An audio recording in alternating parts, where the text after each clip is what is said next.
دیکھو اللہ نے دو قسم کے جانور پیدا کیے. کچھ جانور ایسے ہیں جو پیرنگ کی شکل میں رہتے ہیں, پیر ہوتے ہیں ان کے, اور کچھ جانور ایسے ہیں گدھے گھوڑے جیسے. یہ جانوروں میں بھی ملتا ہے آپ کو. کبوتر اور کبوتری یہ پیر بنا کے رہتے ہیں, جوڑا بنا کے رہتے ہیں. اگر آپ ان کو جوڑا نہ بنانے دو, کبوتر کی نیچر متاثر ہوگی کہ نہیں ہوگی؟ کیا وہ خوش ہوگا اس میں؟ وہ بالغ ہوتے ہی اپنے لیے جوڑا تلاش کرتا ہے کہ مجھے ایک عدد وائف چاہیے, کبوتری چاہیے. کبوتری بالغ ہوتے ہی کیا تلاش کرتی ہے؟ دونوں کا جب ریلیشن ہوتا ہے تو نہ کوئی کبوتری بیچ میں گھستی ہے اور نہ کوئی, بولو, کبوتر. یہ نہیں گھس سکتے, سوال ہی پیدا نہیں ہوتا. یہ دونوں رہتے ہیں انڈے بچے بڑے کر کے. پھر اگر بیوہ ہو جائے کبوتری, پھر وہ کوئی کبوتر تلاش کرتی ہے, یا اگر وہ رنڈوی ہو جائے, رنڈوا ہو جائے. شناختی کارڈ میں لکھا ہوا ہے رنڈوا. بھائی سے ہم نے سیکھا ہے, بھائی ہمارے کوئی ایسا کوئی باپ دادا سے کوئی ایسے الفاظ ہمیں وراثت میں نہیں ملے. شناختی کارڈ میں جب بھی آپ فارم فل کرو نا تو پوچھا جاتا ہے اگر آپ خاتون ہیں تو بیوہ ہیں, اگر آدمی ہے تو رنڈوا ہے کہ نہیں ہے. تو میں نے پہلے سے سوچا یار یہ تو بہت بڑی گالی دے رہے ہیں ہم لوگوں کو, یہ کیا کہہ رہے ہیں. پھر پتہ چلے رنڈوا اس کو بولتے ہیں جس کی بیوی مر جائے اور وہ شادی نہ کرے. میں نے کہا بالکل صحیح کہا, اس کو کمبخت کا یہی نام ہونا چاہیے. جو بیوی کے بغیر زندگی گزارے وہ رنڈوا ہی اچھا ہے. میں نے کہا یہ نادرا والوں نے زندگی میں ایک کام بڑا خاندانی کیا, اس کو جو رنڈوا کا لقب دیا ہے نا. کیونکہ آپ اگر بیوی مر گئی اور آپ پھر بھی بیوی کے بغیر ہیں تو یہ اس کے آپ کے خاندانی ہونے کی دلیل نہیں ہے. یہ اس کی علامت ہے کہ آپ وہ خاندانی آدمی نہیں ہو. اللہ یہ کہ ایج زیادہ ہو جائے تو ایک الگ بات ہے. جوان آدمی بیوی کے بغیر شریف بھی ہو, بیوی کے بغیر بھی رہے, تھوڑا کسی پہ میں الزام نہیں لگا رہا لیکن یہ تھوڑا مشکل کام ہے. تو خیر پیرنگ کی شکل میں رہتے ہیں. مچھلیاں پیر بنا کے, بہت سی مچھلیاں, بہت سے جانور ایسے ہیں. اکثر جو تمیز کے جانور ہوتے ہیں نا وہ پیر بنا کے رہتے ہیں, پھر وہ اپنے بچوں کی پرورش کرتے ہیں. پینگوئن کا آپ نے سنا ہوگا, وہ پیر بنا کے رہتا ہے. تو اللہ تعالیٰ نے انسان کو اشرف المخلوقات بنایا. تو اللہ نے انسان کی جو لائف ہے نا کہ ان کی نسل کیسے بڑھے گی, اس کے لیے دونوں راستے تھے کہ بھئی یا تو گدھے گھوڑوں کی طرح ان کو چھوڑ دیا جائے یا پیرنگ کی شکل میں رکھا جائے. تو مہذب راستہ کون سا تھا؟ پیر بنا کے. تو اللہ نے انسان کی فطرت کیا بنا دی؟ بولو نا, یہ بنا دی کہ پیر بنا کے رہے گا. ایسا نہیں ہو گدھے گھوڑوں کی طرح کبھی ادھر منہ مار رہا ہے, نا نا نا نا, پیر بنا کے. تو تہذیب نکاح میں ہے اور زنا کیا ہے؟ بد تہذیبی. بد تہذیبی میں سکون نہیں ہے. چند مثالیں دے کے بات سمجھا کے جلدی سے بات کو سمیٹتا ہوں میں. دیکھو بے لباسی میں سکون ہے یا لباس میں ہے؟ ننگے پتنگے گھومتے رہو آپ, حالانکہ آزادی بے لباس ہونے میں. آپ کو یار کیا تکلف, صبح اٹھ کے پینٹ استری کر رہے ہیں, شلوار پہ ناڑا ڈال رہے ہیں, کیا مصیبت ہے. گورا دیکھو کتنا آزاد, کتنا آزاد ہے. گوروں کے اتنے وہ بھی نہیں ہے لیکن ہو رہے ہیں آہستہ آہستہ. کتنے آزاد ہیں, کوئی تکلف ہی نہیں ہے. ٹھیک ہے آزادی اور سکون اسی میں ہے کہ لباس کی ٹینشن ختم کر دو, لیکن یہ سکون 2 دن کا ہے. حقیقت میں آپ اس سے کیا ہو جاؤ گے؟ بے سکون. کچھ ٹینشنیں ایسی ہیں جو وقتی ٹینشن ہے لیکن ہمیں بڑی ٹینشن سے بچاتی ہے. لباس انسان کی نیچر ہے, فطرت ہے. لباس میں جو سکون ملتا ہے وہ بے لباسی میں نہیں ملتا, یہ نیچر ہے. بتاؤ نہانا ٹینشن ہے یا نہائے بغیر زندگی گزارنا؟ وقتی ٹینشن تو نہانے میں ہے یا نہیں ہے؟ آپ کو غسل خانے میں جانا پڑتا ہے, شاور کھولنا پڑتا ہے, نہانا پڑتا ہے, صابن وابن شیمپو استعمال کرنا, پھر سردی ہے تو گرم پانی, پھر تولیے سے آپ نے پوچھا, پھر آپ گھر سے پوچھنے کے بعد نکلے. یہ ساری ٹینشن ہے نا. آزادی تو اس میں یار اس ٹینشن سے اپنے آپ کو بچاؤ یار, چھوڑو یار نہانا وہانا, گندے میلے کچیلے رہو. لیکن میلا کچیلا رہنا چونکہ بد تہذیبی ہے, لہذا اس میں وقتی طور پر تو آپ کو فائدہ ہوگا کہ آپ نہانے کی ٹینشن سے بچ رہے ہیں, لیکن اس چھوٹی سی ٹینشن سے بچنے کے بعد آپ بڑی ٹینشن میں آ جاؤ, سکون نہیں ملے گا. آپ نہا دھو کے جب تیار ہوتے ہیں, صاف ستھرے لباس پہنتے ہیں, ایسا سکون انسان کو ملتا ہے نا, ایک عجیب سی فیلنگ ہوتی ہے, اس کی فیلنگ ساری چینج ہو جاتی ہیں اس کی. وجہ کیا ہے کہ نہانا اور اچھا لباس پہنا اس کا تعلق کس سے ہے؟ تہذیب سے. جو بھی تہذیب والی زندگی ہوگی نا, وقتی ٹینشن ہوگی لیکن اس کے اثرات کیا ہوں گے؟ سکون والے ہوں گے. تو اسی طرح یاد رکھو یہ جو گرل فرینڈ کا سیٹ اپ ہے نا, ادھر فلانی لڑکی کو پٹا لیا, اس سے دوستی کر لی, اس سے زنا کیا, اس لڑکی نے بھی آپ سے زنا کیا, اور پھر بعد میں میوچل انڈرسٹینڈنگ سے شادی بھی کر لی. یہ بھی ہو رہا ہے بعض دفعہ, 10 سال کر. نا دماغ سے نکال دو کہ آپ کو وہ سکون ملے گا جو ایک ایسے آدمی کو بیوی جب بناتا ہے جس نے عورت سے اپنے آپ کو بچا کے رکھا. اس کی زندگی میں پہلی عورت وہ آتی ہے جو اس کی بیوی بن کے آئے.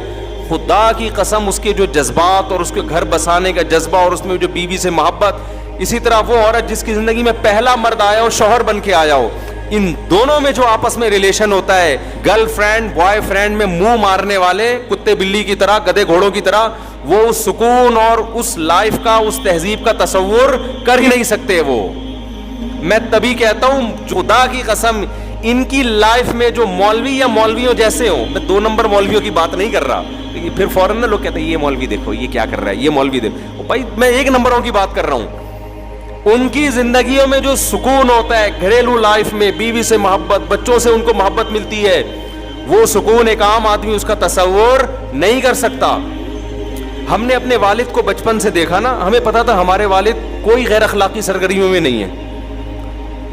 ہمیں اپنے باپ سے بڑی عقیدت تھی, بڑی محبت تھی. یاد ہے, اچھا ہم نے اپنے والد کو بچپن سے دیکھا نماز پڑھتے ہیں, تلاوت کرتے ہیں, روزانہ جب گھر آتے تھے نہاتے تھے, اتنی خوبصورت ان کی بڑی داڑھی تھی, چہرے پہ ایک رونق تھی, تہجد کے لیے اٹھ کے لمبی دعا مانگا کرتے تھے. بتاؤ بیٹا جب باپ میں یہ صفات دیکھے گا, اس کو جو باپ سے محبت ہوگی, ایک عام آدمی کو اپنے لبرل باپ سے ایسی محبت ہو سکتی ہے؟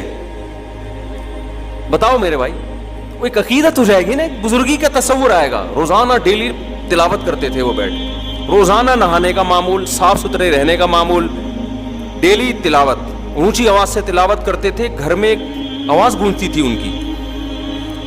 صفائی کا ایسا خیال ہر وقت. میرے والد صاحب کے جو دانت ہیں نا ایسے سفید چمکتے تھے, ہمیں تو ان کے انتقال کے بعد نا ان کی وہ ساری چیزیں یاد آتی تھی.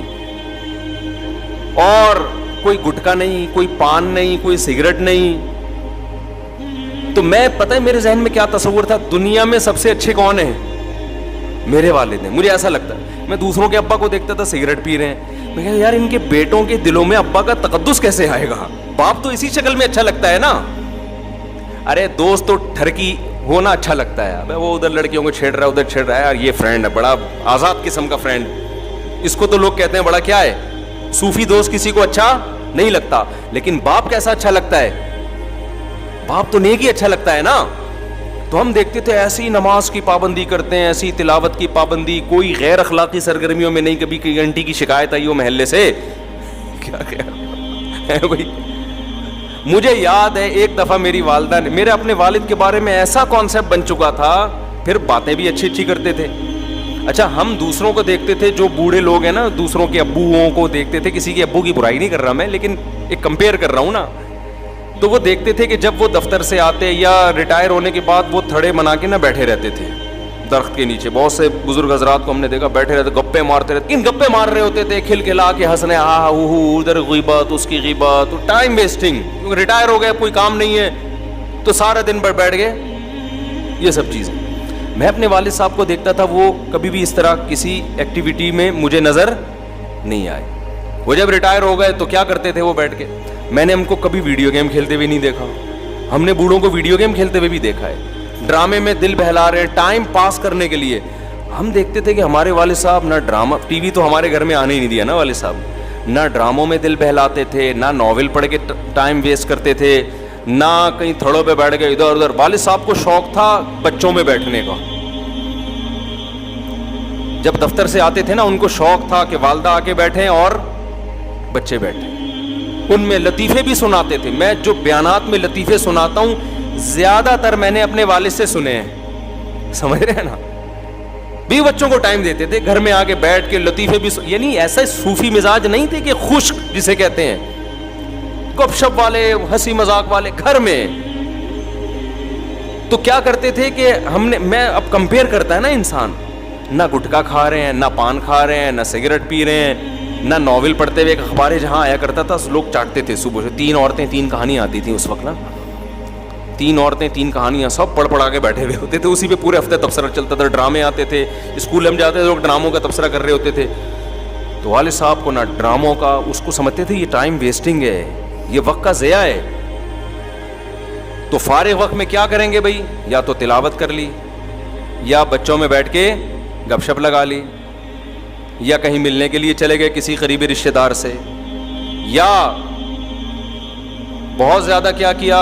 حضرت حکیم اختر صاحب رحمہ اللہ تعالی بڑے بزرگ تھے، ان کے ملفوظات پڑھ کے نا اس کے نوٹس تیار کرتے تھے. یہ بڑا زبردست، تو اپنی ڈائریاں رکھی ہوئی تھیں، اس میں وہ لکھ لیا کہ یہ بڑی زبردست بات ہے.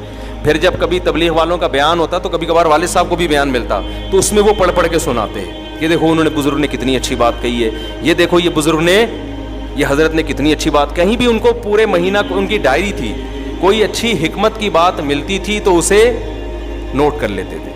تو اتنی ان کے انتقال کے بعد نا ان کی الماری سے ڈائریوں کا پورا پلندہ نکلا ہے، اتنا بڑا پلندہ، وہ پوری کتاب بن سکتی ہے وہ. تو ہمیں ان سے بڑی عقیدت تھی، بڑی محبت تھی. مجھے یاد ہے ایک دفعہ میری والدہ نے اتنی بات کہی نا تو میرے دل میں اتنا غم ہوا کہ یار کاش مجھے والدہ میرے والد کے بارے میں یہ بات نہ بتاتی. اب میں سوچتا ہوں تو کوئی بڑی بات نہیں تھی، لیکن ہم نے عقیدت کا ایسا معیار بنایا ہوا تھا نا. وہ بات کیا تھی؟ میری والدہ نے بتایا کہ تمہارے ابو نے، ابا تو امی سے شیئر کریں گے نا ایسی دل کی باتیں، ہمارے سامنے تھوڑی شیئر کریں گے. ابا نے، ہماری اماں نے بتایا کہ تمہارے ابا نے بتایا جب وہ کنوارے چھڑے چھاٹ تھے نا 18-20 سال کے، تو انڈیا میں ایک فلم لگی ہوئی تھی سینما گھر میں، وہ فلم دیکھنے گئے تھے. جب دیکھ کے آئے تو انہوں نے فلموں سے ہمیشہ کے لیے توبہ کر لی. مجھے افسوس اس پر ہو رہا تھا دیکھی کیوں انہوں نے فلم. سمجھ میں آ رہی ہے بات؟ یعنی میرے دل میں نا ایک بال آ گیا کہ یار اس کا مطلب ابا نے بھی فلم، حالانکہ وہ پتہ نہیں 1901 کی بات کر رہی تھی اس زمانے کی فلموں میں. اب تو وہ فلمیں دیکھ کے لوگ اسلام قبول کر لیں، ایسی فلمیں تھیں، ہیروئنوں کے دوپٹے اور تمیز اور شرافت اور فیملی سسٹم دکھایا جاتا تھا. مجھے کسی نے پرانے زمانے کے ڈرامے کا کلپ دکھایا، ہمارے ایک دوست نے، کہ یہ دیکھو پہلے ڈرامے ایسے، اتنی تمیز کے ڈرامے تھے کہ آج کل وہ ڈراموں والا ماحول ہمارے گھروں میں نہیں ہے. تو میں نے کہا یار ان ڈراموں کو ہم کہتے تھے حرام، صحیح ہے نا، حالانکہ یہ ایسے ڈرامے ہیں، یہ تو یعنی ایک سسٹم کو صحیح کر رہے ہیں یہ ڈرامے. اب تو پتہ نہیں کیا بےہودگی ہو رہی ہے. تو وہ اس زمانے کی پتہ نہیں 75 کی 74 کی، یا 75 میں تو 75 کی بھی نہیں، وہ کوئی بات ہو رہی ہوگی کہیں 1960 یا 55 کی. تو مجھے یہ تھا کہ یار ہمارے ابا نے فلم کیوں دیکھی. خیر بعد میں خیال آیا کہ یار اتنا بھی اونچا معیار نہیں رکھو بھائی، دیکھ کے توبہ کر لی نا، وہ بھی ایک دفعہ دیکھی تھی. تو کیونکہ میرے ذہن میں تھا بھائی ہمارے تو باپ دادا تھے سارے نیک چلے آ رہے ہیں، تو وہ ابا نے یہ حرکت کی کیوں، تو وہ ایک دفعہ بھی کیوں دیکھی. تو ایسا معیار بنا ہوا تھا. اب آپ بتاؤ جب گھر میں پاکیزگی کا ماحول ہوتا ہے تو اولاد کو بھی ماں باپ سے محبت ہوتی ہے. ہماری والدہ بھی مصلی پہ رہتی، اتنی لمبی لمبی دعائیں مانگتی تھی، اللہ ان کی مغفرت فرمائے. باقی میں کسی کی تعریف میں مبالغہ نہیں کرنا چاہتا کہ ہمارے والد میں کوئی خامی نہیں تھی یا والدہ میں کوئی، کسی کی بھی تعریف میں ایسا غلو جائز نہیں ہے. لیکن میں صرف اسلام کی خوبی بتانے کے لیے کہ والدہ کا یہ معمول ہو، باپ کا یہ معمول ہو، تو بچوں کو پیرنٹ سے محبت ہوگی کہ نہیں ہوگی. یہ محبت پائیدار محبت ہوتی ہے، یہ وہ گوروں، یہ ڈراموں فلموں والی نہیں ہوتی. یہ اس میں ایک فادر ڈے منانا نہیں پڑتا آپ کو. انسان کہتا ہے یار دیکھو ایک وقار ذہن میں آتا ہے. تو ان چیزوں سے اللہ نے غیر مسلموں کو کیا کیا ہے؟ بولو، محروم. باپ کے منہ سے شراب کی اسمیل آ رہی ہے. لڑکے کو پتا ہے میرا ابا پتہ نہیں کتنی لڑکیوں سے دوستیاں لگا چکا ہے، اب جا کے میری اماں سے اس نے شادی کی. وہ وقار ختم، رشتے آپس میں ریلیشن کیا ہو گئے؟ ختم. تو اللہ نے خدا کی قسم اسلام میں بے پناہ سکون رکھا ہے. ریلیشن ہے، محبتیں ہیں، خدمتیں ہیں. باپ کی پیشانی پہ جنت تلاش کرتا ہے انسان، ماں کے قدموں میں جا. اب ماں بھی اگر ایسی ماڈرن لبرل، بتاؤ ماں اس ہولیے میں اچھی لگے گی کہ سلیو لیس، بلکہ ایک تو ہاف سلیو ہوتا ہے نا، تو سلیو لیس کپڑے پہن کے وہ جا رہی ہو نائٹ کلب میں، آپ کی ممی جا رہی ہیں کہاں؟ کلب جا رہی ہیں. یہ گرل فرینڈ میں تو یہ شاید سوٹ کر جائے ٹھیک ہے، اماں میں یہ چیز.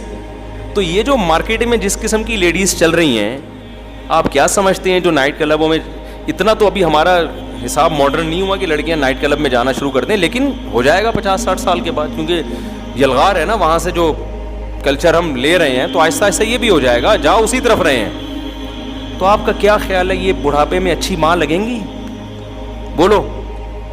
آپ کہہ سکتے نہیں بڑھاپے میں ان کے سروں پہ دوپٹہ آ جائے گا, بڑھاپے میں ان کے ہاتھ میں تسبیح آ جائے گی. نا نا نا نا نا نا. بڑھاپے میں وہی مسجد میں آتا ہے جس کی جوانی اچھی گزری ہو. جتنے بوڑھے آپ کو مسجدوں میں نظر آتے ہیں نا, یہ سارے جوانی سے آ رہے ہیں, تو بڑھاپے میں نہیں ہوتا. اللہ ماشاء اللہ 1000 میں کسی ایک کو اللہ توفیق دے دیں, کیونکہ صحیح حدیث ہے, نبی صلی اللہ علیہ وسلم کی حدیث ہے, یحرم ابن آدم ویشب فیہ اثنتان. انسان جیسے جیسے بوڑھا ہوتا ہے 2 چیزیں اس میں کم ہونے کے بجائے بڑھتی ہیں, الحرص علی المال وطول الامل. لمبی لمبی امیدیں, دنیا کی محبت, یہ چیزیں کم ہونے کے بجائے بڑھتی ہیں. کیا مطلب؟ جوان ہوتی ہیں یہ. تو جوان وہی چیز ہوتی ہے جو پیدا ہو چکی ہو, جوانی میں تھی ختم نہیں ہوئی, تو بڑھاپے میں یہ اور زیادہ اسٹرانگ ہو جائے گی. جوانی میں آپ کو مشہور ہونے کا شوق ہے, بڑھاپے میں یہ شوق کم نہیں ہوگا بلکہ بڑھ جائے گا. جوانی میں آپ کو شوق تھا میں مشہور ہو جاؤں, ہر آدمی میری عزت کرے, ہر جگہ میرا استقبال ہو.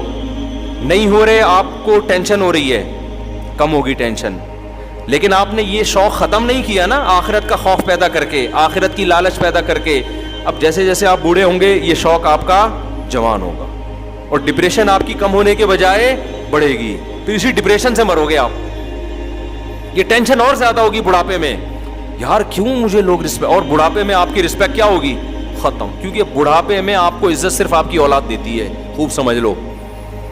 جوانی میں آپ کو عزت دینے والے بہت سے لوگ آپ کے اندر کوئی ایبلٹی ہے اس کی بیس پہ دیں گے.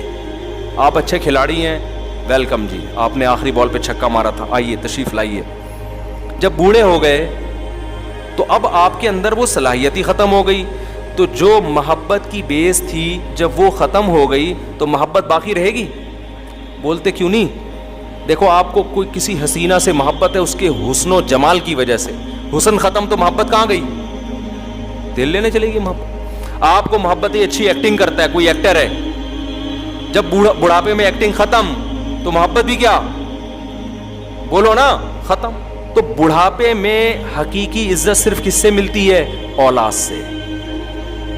اور کمال کی بات پتہ ہے کیا ہے؟ دنیا میں صرف ایک ماں باپ کا رشتہ ایسا ہے کہ جو جتنے بوڑھے ہوں اتنے زیادہ اچھے لگتے ہیں. اس کے علاوہ کوئی بھی رشتہ ایسا نہیں ہے. ایک اور رشتہ ہے, وہ ہے روحانی باپ کا, جس کو علماء یا بزرگان دین کہا جاتا ہے. یا تو روحانی باپ بن جاؤ, صحیح ہے نا, یا جسمانی باپ بن جاؤ. پھر جتنے بوڑھے ہوگے اتنے کیا ہوگے؟ اتنے اچھے لگو. کہتے ہیں نا بیوی جتنی جوان ہو اور ماں جتنی بوڑھی ہو, یہ مشہور ہے. الٹا کر دیا, اگر اماں جوان ہے اور بیگم صاحبہ کی عمر 80 سال ہے, تو یہ حساب کتاب کیا ہے؟ یہ سیٹ نہیں. بیوی کہتے ہیں لوگوں میں مشہور ہے, حقیقت بھی ہے, کیا شرمانا ہے یار اس میں؟ حقیقت بھی یہ بیوی جتنی جوان اچھی لگتی ہے نا, اس میں کیا شرمانا ہے؟ خام میں دوغلی باتیں کروں آپ کے سامنے آپ کو خوش کرنے کے لیے کہ نہیں جی بیگم بھی بہت بزرگ ہو. نہیں بھائی, بیگم جوان ہی اچھی لگتی ہے نا. ہاں ایسا نہ ہو کہ بزرگ ہو چکی ہو, چھوڑ دیں آپ اس کو جا کے. پھر اس سے ایک اور وجہ سے محبت ہوتی ہے کہ آپ کے ساتھ اس نے اتنا ٹائم گزارا ہے, آپ کے بچوں کی ماں ہے. محبت تو ہوتی ہے لیکن اس کا رخ کیا ہو جاتا ہے؟ چینج ہو جاتا ہے. تو وہ جو جذباتی محبت ہوتی ہے نا, عشق معشوقہ والی, وہ بات جوان ہوتی ہے تو وہ رہتی ہے. بڑھاپے میں پھر وہ کنورٹ ہو جاتی ہے کہ دوسری قسم کی محبت میں. پھر دم درود بھی کروا رہے ہوتے ہیں لوگ اپنی بیگم سے, جا کے دعا بھی کروا رہے ہوتے ہیں. خیر, ماں باپ جتنے بوڑھے ہوں اتنے زیادہ اچھے لگتے ہیں, اتنے زیادہ ان میں نورانیت آتی ہے, اتنی روحانیت آتی ہے, اتنا ان کی خدمت میں. ہمیں یاد ہے ہم جب چھوٹے بچے تھے تو ظاہر ہے ہماری والدہ کی عمر اس وقت اتنی زیادہ نہیں تھی, تو ہم نہیں کبھی والدہ کی گود میں سر رکھ کے لیٹتے تھے. لیکن جب والدہ بالکل بوڑھی ہو گئی, ہم جب بڑے ہوئے تو اماں بوڑھی ہو گئی نا, پھر ان کی گود میں سر رکھنے کا اپنا مزہ تھا. جتنی بوڑھی ہوتی جا رہی تھیں اتنی ہمارے لیے ان میں اٹریکشن بڑھتی جا رہی تھی. دادا دادی نانا نانی کا بھی ایسا ہی ہے. تو اسلام آپ کو نیچرل لائف دیتا ہے, بھائی بالغ ہوتے ہی شادی کر لو تاکہ تمہارا جب بڑھاپا آئے تو تمہارے بچے کثرت سے بھی ہوں اور جوان بھی ہو چکے ہوں. غیر مسلموں کے پاس یہ آپشن بھی کیا ہو گیا؟ بولو, ختم. لائف کو انجوائے کرو, گرل فرینڈ بوائے فرینڈ, یہ وہ تھوڑا سا ٹیکنیکل قسم کا سیٹ اپ. وہ سالہ تو نے اپنے تجھے نہ بیوی کی محبت ملے گی نہ عورت کی طرف سے شوہر کی. اور پھر ظاہر ہے جب گرل فرینڈ بوائے فرینڈ کا کلچر عام ہو جائے گا تو آپ جب بیگم لے کر آئیں گے ایک تو اس پہ 10 قسم کے شبہات ہوں گے. پتہ نہیں موبائل مجھے دیکھ کے یوں کیوں کیا تھا اس نے, یہ ہوتا ہے نا, کیونکہ عورت کو بھی پتا ہے میرا میاں جب فون پہ بات کرتا ہے تو کیا کر لیتا ہے. مجھے دیکھتے ہی ایک خاتون نے مجھے بتایا میرے میاں ایسے فون پہ لگاؤ گے, جیسے ہی میں آتی ہوں نا تو ایک دم نا تھوڑا سا یوں ہو جاتا ہے. تو اب اس کو وسوسے آنا شروع. دینداروں میں یہ چیز نہیں ہے. لڑکی باپ کے گھر سے زندگی میں پہلا مرد آیا, اس کی زندگی میں وہ وفا کرتی ہے, اس نے مرد دیکھے نہیں ہیں, اس میں حیا ہوتی ہے, وحشت ہوتی ہے اس کو دوسرے مردوں سے. مرد اپنی نگاہیں جھکا کے زندگی گزاری, اس کی زندگی میں جو عورت آئی وہ اس کی بیوی بن کے, اس کو پتا ہے یار یہ حلال ہے. جب حلال میں اس کی تسکین ہو گئی, گند میں منہ مارنے کا اس کا دل بولو نہیں کرے گا, منہ مارنے کا دل نہیں کرے. تو میاں بیوی کو پہلے دیکھو نا کیسے ہوتا تھا, شوہر 2 سال گھر سے باہر رہتا تھا, عورت کو یہ اطمینان ہوتا تھا کہ اس کی توجہ میرے علاوہ کہیں بھی نہیں ہوگی, اطمینان سے زندگی گزارتی تھی. میاں کو اطمینان تھا کہ میری بیگم میری ہے, میرے علاوہ اس کو کوئی جا کے موبائل چیک کرنے کی, خط دیکھنے کی کہیں بھی ضرورت نہیں تھی کہ کہیں گھر سے نکلی ہو تو پیچھے بندہ بھیجے یار جا کہاں رہی, اس کو اطمینان ہے. اب یہ چیز, اب تو ہمارے پاس کیسز آ رہے ہیں نا, اب یہ اطمینان آہستہ آہستہ کیا ہو رہا ہے, ختم. ایسے ایسے کیسز آدمی کانوں کو ہاتھ لگائے یار یہ ہو کیا رہا ہے معاشرے میں. تو میں لوگوں سے کہتا ہوں تم نے بھی عیاشی کی ہے, اس نے بھی عیاشی کی ہے, دونوں اتفاق سے ایک ایگریمنٹ سے شادی ہو گئی, اب نہ تمہیں اس پہ اطمینان نہ اسے تم پہ اطمینان. تو اب موبائلوں میں جھانکتے رہیں گے ایک دوسرے کے, وہ اس کے موبائل, وہ ذرا سا. اور پھر اتنا کمزور رشتہ بن چکا ہے میاں بیوی کا کہ مرد میں ذرا سا فالٹ پیدا ہو جائے نا تو عورت کو اپنے پرانے بوائے فرینڈ بولو یاد آنا شروع. تھوڑا سا آڑا ترچا ہو گیا آدمی, کمر جھک گئی ہے, کوئی ڈاکٹروں نے کہہ دیا آپ کے جگر میں تھوڑا سا مسئلہ ہے, تو کہ بھائی اس کے ساتھ تو لائف میری, یا مالی لحاظ سے کمزور ہو گئے. سب سے بڑا ایشو تو یہ آتا ہے جب شادی ہوئی پیسہ تھا, اب کیا ہو گئے کمزور. تو اب چونکہ اس کے پرانے بھی سلام دعا بہت رہی ہے تو اس کو یاد آتا ہے اچھا بھلا میرے لیے وہ فلاں رشتہ آیا تھا, میں وہاں کر لیتی, میں وہاں کر لیتی, اس نے تو میری 1 سال ہماری فون پہ چیٹنگ بھی چلی ہے, گپ شپ بھی چلی ہے. صرف رشتے ہی نہیں آئے, رشتے آئے تو یہ تو غلط بات نہیں ہے, چیٹنگ بھی ہوئی ہے, اتنی لمبی لمبی ہماری باتیں ہوا کرتی تھی, اور کیا یار یہ مر جائے تو اچھا ہے. تو اس کا نتیجہ کیا نکلے گا, دونوں کی جو ایک سکون اللہ نے دیا ہے نا, جو ہماری فیملی سسٹم میں ہوا کرتا تھا, یہ میرے ابا, یہ میری اماں, یہ میں, یہ میری وائف, یہ میرے بچے, ہم یہ ہمارا خاندان, بڑا سا خاندان, خوشیاں آسان, وہ خاندان سمٹ کے ٹھیک ہے نا, ایک آدھ داماد ایک آدھ کہیں سے بہو, بس یہ ختم, ٹوٹل ریلیشن ہی ختم آپس میں. اور ان کا بھی آپس میں اتنا کمزور ریلیشن کہ ان کو بھی ایک دوسرے پر اطمینان نہیں ہے, کیونکہ درندوں کی طرح زندگی گزری ہے. تو کیا خوبصورت نظام ہے یار اسلام کا, ایسا وقتی مزے کو اسلام کہتا ہے قربان کر دو, دائمی مزے دوں گا میں تمہیں. اور ہمیں تو اللہ نے اور آسانی دے دی یار, حلال معذرت کے ساتھ 4 کر سکتے ہو, ٹھیک ہے نا, بہت معذرت کے ساتھ. خواتین بھی بیان سن رہی ہیں تو اس میں ٹینشن ہے. لوگ یہی کہتے ہیں یار اتنی ٹینشن کے ساتھ ہم شادی کریں, خدا کی قسم وہ ٹینشن وقتی ہے, زنا سے کروڑا گنا بہتر ہے وہ ٹینشن. زنا کی طرف کبھی نہ جاؤ, یہ ایسی آگ ہے نا آگ, اس میں جو ایک دفعہ گھسا 1000 میں 2-4 ہوتے ہیں جو واپس آتے ہیں, ورنہ اس میں جب ایک دفعہ اس دلدل اور گند میں گھس گئے تو واپس نکلنا بہت مشکل. زانی 100 بار توبہ کرتا ہے پھر گھستا ہے اسی گند میں, اور اس کی جو گھریلو لائف ہے اس سے تباہ و برباد ہو جاتی ہے گھریلو لائف. اولادوں کو بھی پتہ چل جاتا ہے ہمارے ابا کی حرکتیں کیا ہیں. اب جو ہمارے پاس کیس آ رہے ہیں, بچے بتا رہے ہوتے ہیں ہمارے ابا یہ کر رہے ہیں, اور بچے کو جب پتا چلے ابا ماشاءاللہ پکڑے گئے ہیں تو بچے کی کیا دل میں عظمت رہے گی. پھر باپ اسے ڈانٹے گا تو بچہ بھی آگے سے جواب دے گا, ہمارے ابا نے تو ہمیں بڑے بڑے موٹے موٹے پائپوں سے پکڑ کے مارا ہے, مگر مجال ہے کہ ہماری آواز کبھی ابا کے سامنے اونچی نہیں ہوئی. کیوں؟ ہمارے دل میں ایک تقدس تھا کہ یار یہ نیک آدمی ہے, یہ ہمیں مار رہے ہیں تو ہمارے فائدے کے لیے. ایک جلال ہوتا ہے, ایک روب ہوتا ہے, مارا پیٹا بھی ہے, پھر پیار بھی کیا, منایا بھی, سب کچھ. لیکن اگر ابا کی حرکتیں معاذ اللہ کسی کی ٹھیک نہ ہو, تعلقات ہوں, غیر اخلاقی سرگرمیاں ہوں, پھر بیٹا کہتا ہے ابا ہمارے کون سے ٹھیک ہیں, یہ مجھ پہ ہاتھ کیوں اٹھا رہے ہیں, یہ تو میرے لیول کے ہیں. تو یہ بہت خطرناک. اور اسی وجہ سے ایک اور بات میں کہتا ہوں, دیکھو اگر کسی شخص کو آپ نے غیر اخلاقی حرکتوں میں دیکھ لیا ہے, اللہ کا واسطہ دے کے کہتا ہوں اس کی اولاد کو کبھی بھی نہ بتاؤ. بیٹے کے سامنے باپ کی برائی کرنا اتنا بڑا جرم ہے نا کہ جو بیٹے کے لیے مربی تھا آپ نے اسی پر اعتماد بیٹے کا ختم کر دیا. اب بچے کے پاس کوئی تربیت کرنے والا نہیں ہے. اب نہ وہ اپنے ٹیچر کو مانے گا نہ کسی بزرگ کو مانے گا, کیونکہ اللہ نے بیٹے کے لیے سب سے بڑا مربی اور مقدس رشتہ اس کے باپ کو بنایا. باپ جتنی غیر اخلاقی سرگرمیوں میں ہو, اولاد کے سامنے ہمیشہ اس کے باپ کی اچھائی بیان کروں, کہ اولاد کے لیے بہرحال وہ اچھا ہی سوچتا ہے. لوگ بڑا جرم کرتے ہیں, بیٹوں کے سامنے اس کے باپ کی برائیاں کر رہے ہوتے ہیں, تمہارا باپ ایسا, تمہارا باپ ایسا. تو یہ بہت خطرناک.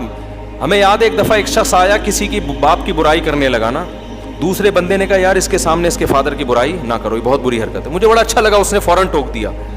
تو یہ بہت بڑا جرم ہے. اسی طرح عورت کے سامنے اس کے شوہر کی, شوہر کے سامنے عورت کی, ان ریلیشن کو شریعت نے جوڑنے کا حکم دیا ہے. ایک دوسرے کی برائی کسی کے سامنے ان ریلیشن کے بارے میں کبھی بھی نہ کیا کرو. بڑے بھائی کے بارے میں چھوٹے بھائی کو ہمیشہ ہی بتاؤ تمہارا بڑا بھائی بہت نائس آدمی ہے. لوگ کیا کر رہے ہوتے ہیں, بڑے بھائی کے بارے میں چھوٹے کو بتا رہے ہوتے ہیں, یار تیرا بھائی ایسا ہے, تیرا بھائی ایسا. چھوٹے کے دل میں بڑے کے خلاف جذبات. حالانکہ باپ سے زیادہ خیر خواہ کوئی نہیں ہو سکتا اولاد کا, بڑے بھائی سے زیادہ بھی خیر خواہ کوئی نہیں ہو سکتا. لوگ کہتے ہیں میرا بھائی تو بہت غلط ہے. میں کہتا ہوں مجھے بتاؤ, اگر تمہارا ایکسیڈنٹ ہو اور تم روڈ پہ پڑے ہوئے ہو, لوگ فون ملا کے سب سے پہلے کس کو فون کریں گے, باپ یا بھائی کو, وہ فوراً وہ پہنچے گا.